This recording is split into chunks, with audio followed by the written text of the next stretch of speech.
تو میرے محترم سامعین، ہمارے حضرت مفتی تقی عثمانی صاحب چونکہ ہمارا یہ پیر کرانا ہے تو ان کو ایک آدمی نے ہدیہ دیا نماز کے بعد نا سلام لینے کے لیے. یہ لوگوں کا ایک طریقہ واردات ہے. یہ 100 روپے 50 یہاں رکھا اور اگر ایسے چوروں کی طرح سلام لیا اور بیچ میں دے کے چلے گئے. یہ مولویوں نے اسی لیے تو نکالا ہے. نماز کے بعد مولوی صاحب سے سلام لے کے گئے. بھائی نماز کے بعد سلام لینا یا عید الفطر عید الاضحیٰ کے بعد یہ جبیاں ڈالنا یہ ملنا یہ کوئی سنت نہیں ہے، کوئی علیحدہ اس کا ثواب نہیں ہے. یہ صرف مولویوں نے نکالا ہے نذرانہ اکٹھا کرنے کے لیے اور عید اکٹھی کرنے کے لیے. یہ عید کے موقع پہ عید کے بعد یہ جبیاں ڈال ڈال کے میں نے کوئی سنت نہیں ہے.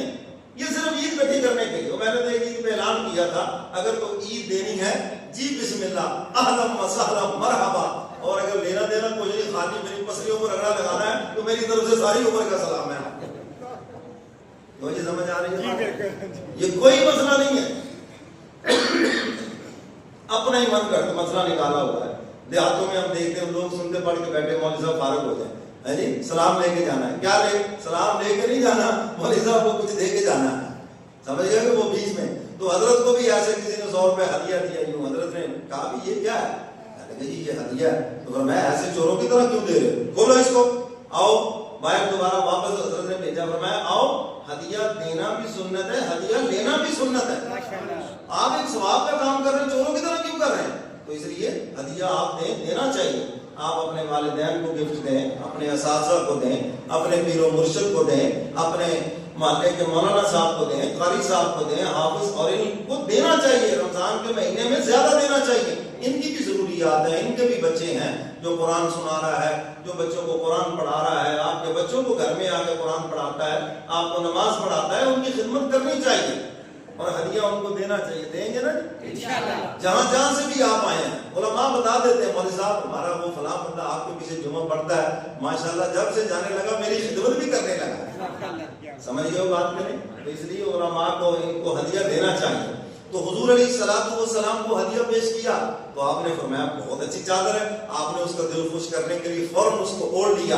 تو وہ چونکہ کلرفل تھی اور آپ علیہ الصلوۃ والسلام کا رنگ مبارک اتنا صاف اور خوبصورت تھا تو ایک صحابی نے کہا یا رسول اللہ آج تو حد سے زیادہ پیارے لگ رہے ہیں.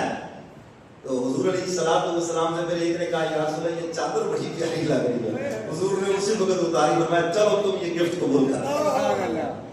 میرے محترم سامعین میں اس سے یہ بھی مسئلہ عرض کرتا ہوں جس طرح سوال کرنا حرام ہے نا، سمجھ گئے کہ نہیں؟ سوال کرنا اس بندے کے لیے جس کے پاس 6 لاکھ روپے جس مالیت کی چیزیں ہوں گھر میں فریج ٹی وی وہ بندہ سوال نہیں کر سکتا، اس کے لیے حرام ہے. اسی طرح عام لوگوں کے لیے بھی سوال کرنا حرام ہے.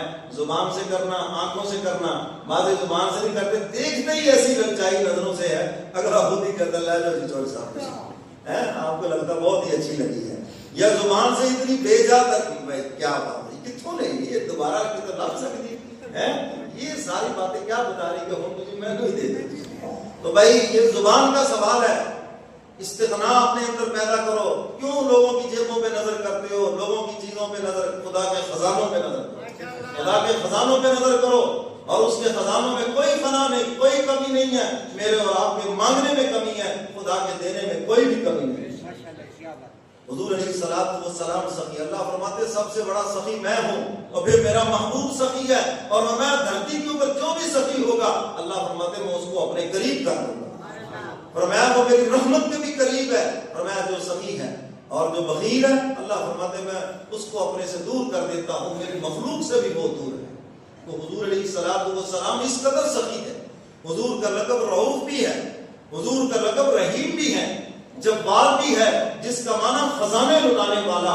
میرا کملی والا پیغمبر اتنے خزانے لٹانے والا، جو آیا حضور نے خزانہ عطا کر دیا. ایک دیہاتی ہے یا رسول اللہ اسلام قبول کرنا چاہتا ہوں کیا دو گے؟ حضور علیہ الصلوۃ والسلام نے فرمایا یہ جو سامنے 6000 بکریاں کھڑی ہے نا یہ ساری کی ساری لے جاؤ. کتنے کی بکری ہے آج دودھ دینے والی؟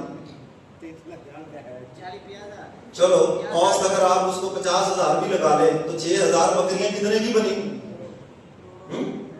اندازہ لگا لیں. اب وہ جا کے لوگوں کو کیا دعوت دیتا تھا، کیا کہتا تھا؟ کہتا ہے اسلام قبول کر لو، حضور اتنا دیں گے پھر کوئی کام کرنے کی بھی ضرورت نہیں رہے گی. اتنے بڑے